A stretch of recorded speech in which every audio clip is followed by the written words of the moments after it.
মুম্বাই ইন্ডিয়ান্সের ঘরের মাঠে মুম্বাইয়ের মুখোমুখি হয়েছিল আরসিবি।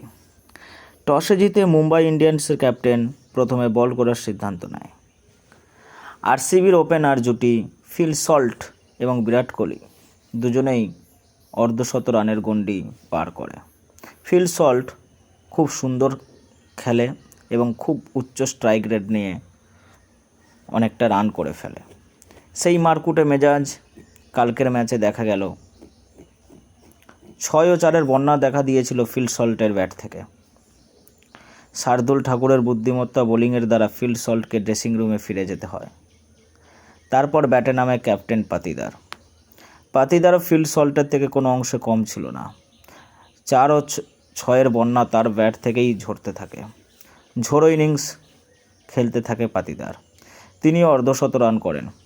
তারপর টিম ডেভিড ফিনিশিংটা সুন্দর করেন এবং আরসিবি শেষ পর্যন্ত 20 ওভারে 240 রানের পাহাড় গড়ে তোলে। জবাবে ব্যাট করতে নেমে মুম্বাই ইন্ডিয়ান্সের ওপেনার রিকালটন এবং রোহিত প্রথম শুরুটা ভালো করেছিলেন, কিন্তু রোহিতের কিছু শারীরিক সমস্যার জন্য বাধ্য হয়ে তাকে মাঠ ছাড়তে হয়। সূর্য এবং হার্দিক যথেষ্ট ভালো করেছিলেন শুরুটা, কিন্তু তারা বড় স্কোর খাড়া করতে পারেননি।